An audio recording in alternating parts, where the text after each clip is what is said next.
membran plasma. Jadi membran plasma itu di bagian ini kan hewan kan.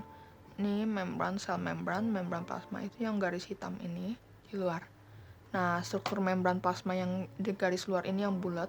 Nah, itu seperti ini. Nah, seperti ini nih. Jadi ini membran plasma, ternyata di membran plasma ini itu ada protein integral, protein perifer, protein-protein, glikolipid, glikoprotein, dan juga itu. Nah, jadi kita pertama bahas dulu ini. Jadi ini itu dibilang fosfolipid. Nah, titik-titik ini itu gambarnya sebenarnya kayak gini.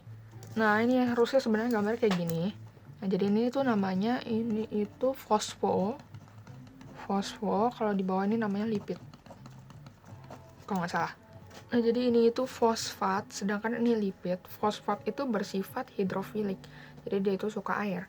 Sedangkan lipid itu bersifat hidrofobik, sehingga dia nggak suka air, tapi ini kena air kertasnya.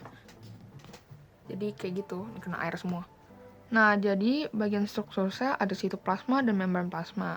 Fungsi bla bla bla pada membran plasma. Ini struktur membran plasma ada fosfolipid, protein, karbohidrat, dan kolesterol.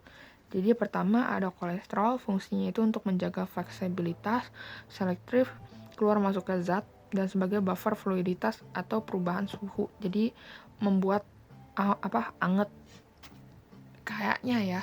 Nah, di sini nggak ada gambar kolesterol, tapi sebenarnya kolesterol itu gambarnya kayak antara fosfolipid dan kayak gini, kayak bentar. Nah, gambarnya kayak gini nih. Ini jadi fosfolipidnya, ini fosfat, ini lipid. Kolesterolnya di bagian sini. Tuh sama gambarnya tuh kayak gini, tapi ini ada warnanya. Nah, D ini bersifat sama kayak si fosfolipid. Jadi bagian sininya ini suka air kan. Fosfat itu kan cirinya itu suka air. Berarti ini hidrofilik, ini hidrofobik. Berarti sini juga hidrofilik, ini hidrofobik. Pokoknya saat tahu aku kayak gitu ya. Lalu ada protein. Nah, jadi protein itu dibagi jadi dua, ada protein integral dan protein perifer. Protein integral itu yang jembatan yang gede. Nah, jadi ini itu protein integral dua-duanya.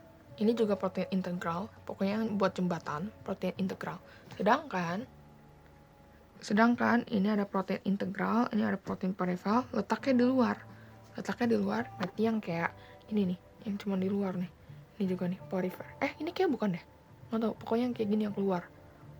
Nah, fungsinya protein integral dan protein perifer. Kalau protein integral itu untuk transport molekul. Jadi, ada video satu lagi tentang transport molekul. Jadi, dia nanti masukin sel-selnya atau keluar. Nah, kalau misalnya perifer, dia fungsinya itu untuk molekul dan elektron. Pokoknya gitu deh, kayaknya. Nah, tapi protein integral dibagi jadi dua lagi. Ada protein transmembran dan protein integral monotopik. Jadi antara ini mana yang monoatomik dan juga yang protein transmembran.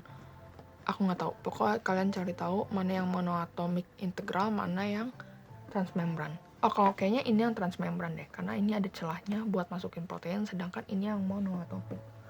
Integral monoatomik. Maksudnya integral monotopik. Ini yang transmembran karena ada celahnya. Mungkin ya.